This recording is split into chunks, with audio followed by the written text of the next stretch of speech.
प्रज्ञा पारमिताको सुरुवात, यसको अभ्यास कसरी हुन्छ? जसरी शान्ति पारमिता, अरूलाई क्षमा दिने र अरूसँग क्षमा माग्ने। कसैलाई दुःख पीडा चोट पुर्याएको छ भने क्षतिपूर्ति दिन मिल्ने ठाउँमा क्षतिपूर्ति दिने, उसलाई बिर्सने तरिका त्यो हो। त्यस्तै प्रज्ञा पारमिता जसमा टेकेर मान्छे मुक्त हुन्छन्, जसमा टेकेर मान्छे सम्पूर्ण दुःखबाट पर पुग्छन्, ज्ञानको प्रज्ञाको उदय हुन्छ, नामै प्रज्ञा पारमिता। त्यसको लागि के गर्नुपर्छ त? हरेक गुरुसँग, चाहे त्यो गुरु चरित्रहीन होस्, चरित्रवान होस्, जसमै होस्, उनीसँग गएर प्रश्न सोध्नु। उनीसँग गएर प्रश्न सोध्नु। तिमीलाई लागेको जिज्ञासा, किनकि तिमी साधक हौ, तिमी मुक्ति खोज्दैछौ। त्यसकारण गुरु भेट्टायो कि गुरु जस्तो सुकै होस्, तान्त्रिक गुरुको तरिका अर्कै हुन्छ। ऊ मान्छेको मासु खाने गुरु हुन्छ। अघोरीहरू खाँदैनन् मान्छेको मासु। अरूको कुरा छोडौँ, राँगा खसीको होइन, बोकाको होइन, मान्छेको मासु धरी लास खास काटेर होइन, लास खान्छन् अघोरीहरू। तिनीहरू पनि गुरु हुन्। अघोरी किनारामको कुरा सम्झने हो भने अघोर भनेको महान कुरा भनेर बुझिन्छ। त्यसकारण यदि अघोरलाई बुझ्ने हो भने बाबा किनारामलाई बुझ्नु। नेटमा सर्च गर्नुहोस्, बाबा किनाराम। यहाँ प्रज्ञा पारमिताको आदेश अद्भुत छ, अद्भुत छ। यो ज्ञान प्राप्त गर्ने सबभन्दा ठुलो राजमार्ग लाग्छ मलाई। किनकि यहाँ आदेश के छ त भने, जसरी साधुले नीच मान्छेसँग पनि मागेर खान्छ, उसलाई नीच हो कि उच्च हो मतलबै छैन, मतलबै हुँदैन। त्यस्तै ज्ञानी मान्छेलाई पनि साधुलाई शरीरलाई भरण पोषण गर्ने आवश्यकता परे जस्तै मुक्तिका प्यासीको लागि त जसरी पनि मुक्ति चाहियो, उसलाई जसरी पनि चाहियो। यसरी आओस्, यसरी आओस्, यसरी आओस्, यसरी आओस्, यसरी आओस्, यसरी आओस्, यसरी आओस्, यसरी। त्यसो पनि मतलबै छ होइन। यसरी आएपछि मात्रै लिन्छु, त्यसो भन्यो भने कहिल्यै पाउँदैन। र यो कुरा कुनै नौलो कुरा होइन। प्रज्ञा पारमिता भन्दा अगाडि पनि यही कुरा अवधारणा थियो वेदमा। आनो भद्रा कर्तौ यन्तु विश्वत, let noble thoughts come from all directions, let noble thoughts shower upon me from all direction. यो कुरा अहिलेको कुरा हो र यो कुरा बुद्धकालीन भन्दा अगाडिको पनि कुरा हो।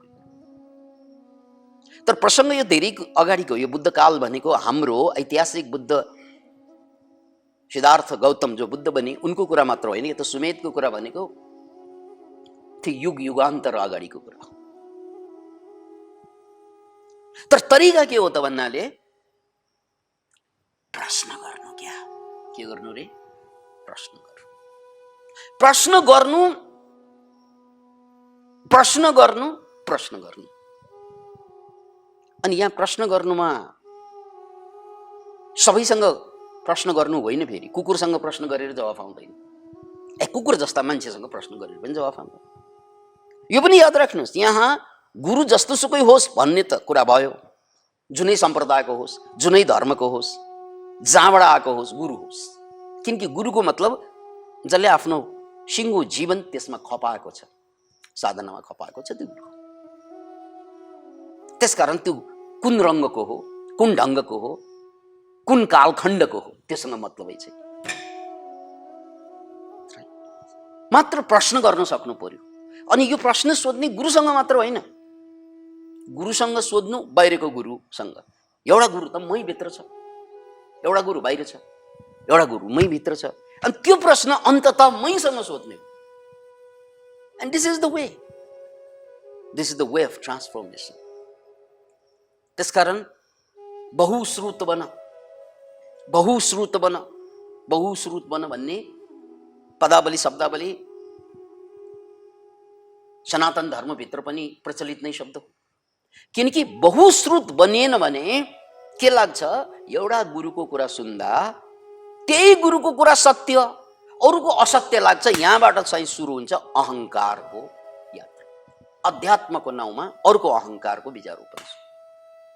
मेरा गुरुको कुरा बाहेक अरूको सुन्नु हुँदैन भनेर कसैले सिकाइदियो, छ्वास्स तपाईँको कानमा भनिदियो भने या त यो गुरु पागल हो, बहुत मूर्ख मान्छे हो यो गुरु, या त बहुत ठुलो व्यापारी हो, बहुत ठुलो, उनले ग्राहकलाई अन्य पसलमा पठाउन खोजेकै छैन।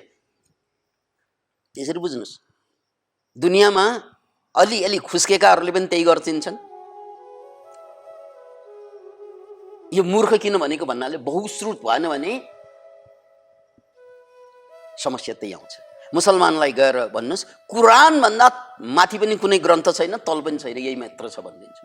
बहुश्रुत नहुनुको परिणाम कट्टरता जन्मिन्छ। क्रिस्चियनलाई गएर सोध्नु भयो भने बाइबल बाहेक अरू कुनै सत्य नै ठान्दैनन्।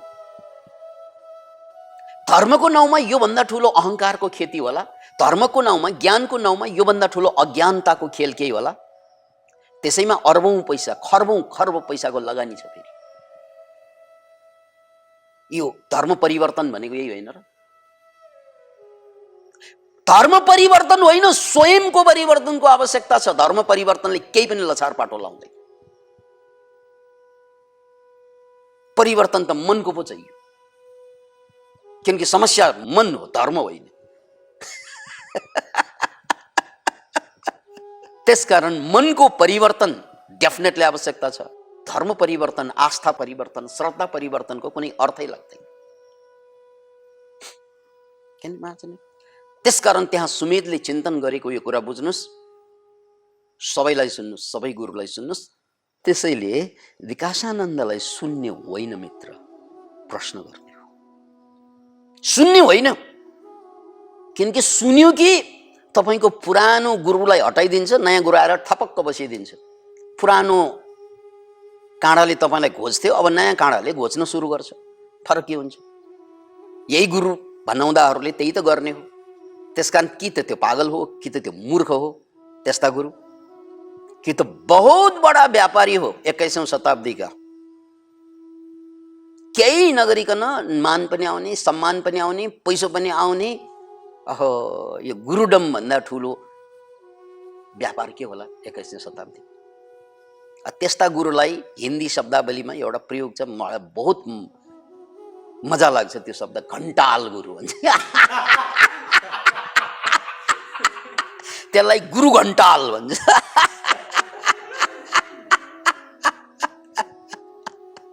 यो गुरु घण्टालको चक्करमा छ दुनियाँ।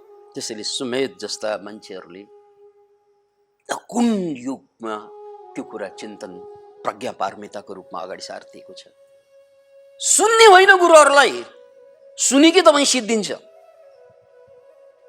याद राख्नुहोस् यो कुरा, सुन्यो कि तपाईँ सिद्धियो, किनकि तपाईँको सम्पूर्ण आध्यात्मिक यात्रा समाप्त गरिदिन्छ सुन्यो कि। त्यो जैनहरूको भनाइ बहुत सार धारिलो खुकुरी जस्तो भनाइ, if you meet Buddha on the way kill him immediately. यसको तात्पर्य यही हो, if you meet Buddha on the way kill him or else you will be killed। यदि कोही बुद्ध पुरुष, कोही गुरुहरू भेटाइयो भने त्यही काट्दिनु, त्यही छ्याङ्गै काट्दिनु, किनकि सुने कि सिद्धियो तपाईँ। यसरी नै यो सम्प्रदाय बनेका हुन्। हिन्दू धर्मभित्र अलरेडी 1500 भन्दा बढी सम्प्रदाय छन्, साना ठुला सबै गरेर। अब नयाँ सम्प्रदाय, नयाँ गुरुहरूले बनाउँदैछन्। त्यसमा विकासानन्द पनि हुन सक्छ, यदि बोध भएन, होस भएन भने हुने कुरा त्यही हो। त्यसकारण प्रज्ञा पारमितालाई साक्षी राखेर यो कुरा बुझ्नुहोस्, गुरुलाई सुन्ने होइन, प्रश्न गर्ने हो। गुरुलाई सुन्ने होइन, प्रश्न गर्ने हो। किनकि सत्य शब्दबाट दिन सक्ने चिज होइन क्या। द ट्रुथ, द ट्रुथ, सत्य शब्दमा अटाउने कुरा होइन। त्यसकारण गुरुलाई सुन्नु भनेको के? शब्द सुन्नु त हो। गुरुले शब्द दिने हो, तपाईले शब्द सुन्ने हो, र त्यहाँभित्र सत्य हुँदैन। अनि बिना सत्य तपाईँ मुक्त हुँदैन। सुने कि बन्धनमा फस्यो। हेर्नुहोस् त, तपाईँले लाइरहनु भएका रङ्ग बिरङ्गका कपडाहरू, त्यो सुन्नुको प्रभाव हो। मन त्यही पुरानो छ, लुगाको रङ फेरिसकेको छ। अब यसैलाई धर्म ठान्छन् मान्छे, यसैलाई सत्य ठान्छन्। No no. त्यसकारण गुरुलाई सुन्ने होइन, गुरुसँग प्रश्न गर्ने हो। र अन्तिम गुरु तपाईभित्र छ, उसँग पनि प्रश्नै गर्ने हो। भेरी सिम्पल कुरा। अहिले तपाईले जे काम गर्नुहुन्छ, उदाहरणको लागि आफ्नो गुरुसँग, आफूभित्रको गुरुसँग कसरी सोधिन्छ? जसरी मलाई बिहे गर्ने इच्छा जाग्यो, अथवा जागिर खाने इच्छा जाग्यो, अथवा एजुकेसनको कुरा, अथवा विदेश जाने, अथवा मनोरञ्जन गर्ने इच्छा त थरीथरीका जाग्छन्। त्यो बेला एउटा प्रश्न गर्नु हौ, एउटा प्रश्न गर्नु आफैलाई, के बिहे गर्दा म सधैँ दुःखबाट मुक्त हुन्छु? The simple question, ask to yourself. कि बिहे गरेँ भने म सबै दुःखबाट मुक्त हुन्छु? अब त्यसपछि जे जवाफ आउँछ त्यही गर्ने हो। अनि प्रश्न त जारी राख्नु पर्यो, के बिहे गर्दा मेरो सबै दुःख मुक्त हुन्छ, म सबै दुःखबाट मुक्त हुन्छु र हुँदैन भन्ने कुरा त जवाफ आइहाल्छ। अनि प्रश्नलाई फेरि पनि जारी राख्नुहोस्, के बिहे नगर्दा मेरो सबै दुःखबाट मुक्त हुन्छ? बिहे गर्दा त हुँदैन भन्ने थाहा हुन्छ, तर बिहे नगर्दा हुन्छ? त्यो पनि हुँदैन। त्यसकारण सवाल बिहे गर्नु र नगर्नु पनि होइन। किनकि बिहे गर्दा पनि दुःखबाट मुक्त हुँदैन, बिहे नगर्दा पनि हुँदैन। दुःखबाट मुक्ति त ज्ञानबाट मात्रै हुन्छ, प्रज्ञाबाट मात्रै हुन्छ। अतः तपाईले जे जस्तो काम गर्न आँट्नुहुन्छ, तपाईसँग लिस्ट छ नि के गर्ने अगाडि, म यो गर्छु, त्यो गर्छु, त्यो गर्छु, त्यो गर्छु, त्यो गर्छु। प्रश्न गर्नुहोस् आफूलाई, के यो गर्दा म दुःखबाट मुक्त हुन्छु? के यो गर्दा म ज्ञान प्राप्त गर्छु? अनि जवाफ जे आउँछ त्यो अनुरूप काम गर्नुहोस्। सक्यो। तपाईको गुरु तपाईभित्रै, तपाईको गुरु तपाईभित्रै। त्यसकारण मञ्जुश्रीको जुन तलवार हो, यो महायान बौद्ध धर्ममा जुन सिम्बोलिक रूपमा प्रज्ञालाई तलवारको रूपमा सिम्बल गरेको छ। अतः तपाईले सबैसँग प्रश्न गर्नुहोस्, सबै गुरुसँग, अनि आफै भित्रको गुरुसँग पनि प्रश्न गर्नुहोस्। त्यसपछि जे जवाफ आउँछ चिन्तन मननबाट, त्यसले तपाईलाई अनुभवमय प्रज्ञामा पुर्याउन सक्नुहुन्छ। अतः यसलाई म ब्रिफिङ गर्न चाहन्छु प्रज्ञा पारमितालाई, किनकि यो केन्द्रीय पारमिता हो। यो बुझेपछि अब बुझ्न के बाँकी रहला र? अतः यो बहुत गाह्रो पनि सजिलो पनि। सजिलो यहाँ प्रश्न गर्नु बाँकी केही पनि छैन। गाह्रो यो प्रश्न नगर्ने बानी हुँदा हुँदा खिया परेको यो साइकल जस्तै। साइकल खिया पर्यो भने के हुन्छ? चल्दै चल्दैन, त्यसलाई चाहिँ तेल हाल्नुपर्छ। हाम्रो दिमाग पनि प्रश्न नगर्ने बानी भएको कारणले गर्दा खिया परिसक्यो, उसले प्रश्नै गर्दैन। बहुत गाह्रो लाग्छ उसलाई प्रश्न गर्ने भनेपछि। त्यसकारण उता टुवा परेर सुनिरहन्छ गुरुहरूलाई। बुझे पनि सुन्छ, नबुझे पनि सुन्छ, बानी भइसक्यो, सुनिएर बस्छ ऊ, गुरुको ग्राहक भइसक्यो। अनि यो गुरुलाई धेरै सुन्यो भने म भित्रको गुरु सकिन्छ। So don't listen to your gurus, including Vikashananda. Have a question. के यसलाई यो विकासानन्दलाई सुनेर म दुःखबाट मुक्त हुन्छु? हुँदैन भने नसुन्नु। सक्यो कुरा। अनि जे गर्दा दुःखबाट मुक्त हुन्छ त्यही गर्नु, अरू त केही उपाय नै छैन। त्यसकारण गुरुलाई सुन्ने होइन, प्रश्न गर्ने हो। प्रश्न गर्ने भनेको यो सुनेर म दुःखबाट मुक्त हुन्छु, यो गरेर म दुःखबाट मुक्त हुन्छु, यो जानेर म दुःखबाट मुक्त हुन्छु। किनकि सवाल त दुःख मुक्तिको, सवाल सुनेर टाइम पास गर्ने त होइन।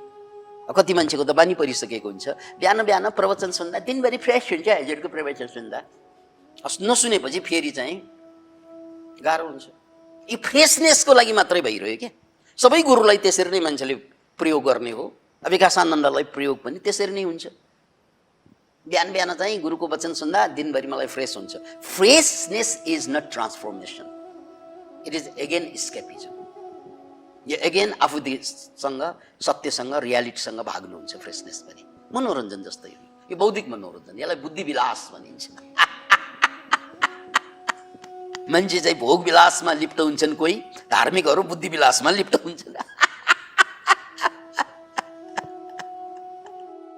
त्यसकारण सवाल बुद्धि विलासको होइन सवाल त म भित्रको बुद्धको जागृति हो त्यसैले सुमेधको त्यो सार यही हो कि यति मात्रै त होइन होला मलाई मुक्त गर्ने मलाई बुद्ध बनाउने चिज अनि प्रज्ञा पारमितामा ठोकिन्छ प्रश्न गर्नु सबैसँग गर्नु प्रश्न गर्नु भनेको यसबाट म दुःखबाट मुक्त हुन्छु र यसबाट म ज्ञान प्राप्त गर्छु र यो बुझेपछि अब सबै कुरा सकिन्छ र किनकि मैले खोजेको त सुख हो त्यसलाई अनुत्तर सुख भनिन्छ सामान्य सुख होइन अनुत्तर सुख के म अनुत्तर सुखतिर पुग्छु र पुग्दैन भने मैले किन गर्ने थियो किनकि टाइम एउटै हुन्छ जे चिजले मलाई अनुत्तर सुख दिँदैन त्यो किन गर्ने म छोरालाई स्याहार्छु छोरीलाई स्याहार्छु म पैसा कमाउँछु म देश विदेश घुम्छु सबै गर्छु तर के त्यसले मलाई अनुत्तर सुख दिन्छ र के त्यसले मलाई ज्ञान दिन्छ र मुक्ति दिन्छ दिँदैन भने किन गर्ने त्यो जवाफ त तपाईँबाटै हुन्छ त्यसपछि तपाईँको व्यवहारमा ट्रान्सफर्मेसन हुन्छ त्यसपछि यो प्रज्ञा पारमितापछि बल्ल गएर प्रश्नको उत्तर जब आउँछ नि तपाईँ भित्रैबाट अनि त्यसपछि तपाईँले त्यो गर्नुहुन्न जुन कुरा आजसम्म गर्दै आइरहनु भएको छ द्याट इज ट्रान्सफर्मेसन एकचोटि विचार गर्नुहोस् त डक्टर पनि नामी गिरामी डक्टर उनले भन्दै ए भाइ यो तपाईँको लास्ट डे हो भोलि तपाईँ मर्नुहुन्छ यही रिपोर्टका आधारमा मर्नुहुन्छ ओके हामी सबैलाई त्यही भन्यो एउटा रूपक बनाऊ एउटा उदाहरण अब मेरो प्रश्न छ यदि डक्टरले तपाईँलाई आजको दिन अन्तिम दिन भनिदियो र भोलि तपाईँ मर्नेवाला छ भने तपाईँ के आज जे गरिरहनु भएको छ हिजो जे गर्नुभयो त्यही गर्नुहुन्छ कि अरू केही गर्नुहुन्छ भन्नुहोस् मलाई then will you repeat the same thing फेरि गएर भात खाने फेरि गएर चाहिँ तरुनी जिस्काउन जाने या तरुणको पछि क्याटवाक हेर्न जाने या फिल्म हेरेर मनोरञ्जन गर्ने या चाहिँ अरूलाई सुधार्नको लागि भक्कु गाली गर्ने जे गरिरहेका हुन्छौँ नि हामीहरूले के त्यही गर्नुहुन्छ र यो if it is the last day of your life तपाईँले त्यो कुनै पनि काम गर्न सक्नुहुन्न जो आजसम्म व्यर्थैमा गर्दै आएको छ जिन्दगी भर व्यर्थै गरिरहेको आएको काम केही पनि गर्न सक्नुहुन्न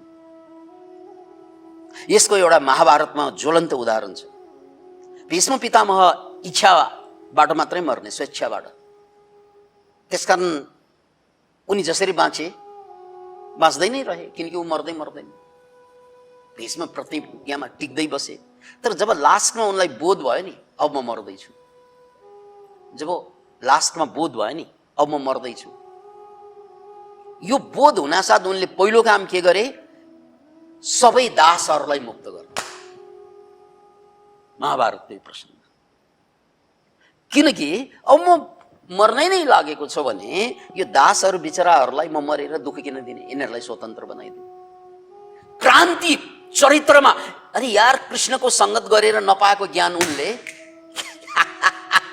भगवान कृष्णको त आस्थावान नै मान्छे हुन् तर त्यो भगवान कृष्णको संगतले उनलाई चाहिँ चरित्रमा परिवर्तन नै ल्याएन कुनै पनि ऊ त्यही भीष्म प्रतिज्ञामा टिक्दै रहे केही पनि फरकै भएन कृष्णको विविध रङ्ग उनको जीवनमा आउँदै आएन उनी त एकोरो रङ्गमा जसरी कोही विधवाले चाहिँ सेतो लुगा लाउँछ भीष्मले पनि भीष्म प्रतिज्ञा रूपी सेतो लुगा बाहेक अरू त केही फेरेकै होइन जीवनमा केही नौलो गरेकै होइन जीवनमा तर जब उनलाई मृत्युको पूर्वाभास भयो उनको मुखारविन्दबाट निश्रित भयो यी सबै दासहरूलाई मुक्त गर्थे चरित्रमा क्रान्ति तब त्यस्तै यदि डक्टरले हामीलाई चाहिँ भोलि मर्छौ भन्यो भने हामीले आजसम्म चाहिँ के ब्याङ्कमा टन्न जोगाएर राखेको पैसा त्यत्तिकै छोडिदिन्छौँ what will you do with that money अहिले सुकोमा चाहिँ च्यापेर बसेका छौँ तर भोलि मर्ने भएपछि तपाईँले त्यही व्यवहार गर्न सक्नुहुन्छ you don't do the same thing that is the transformation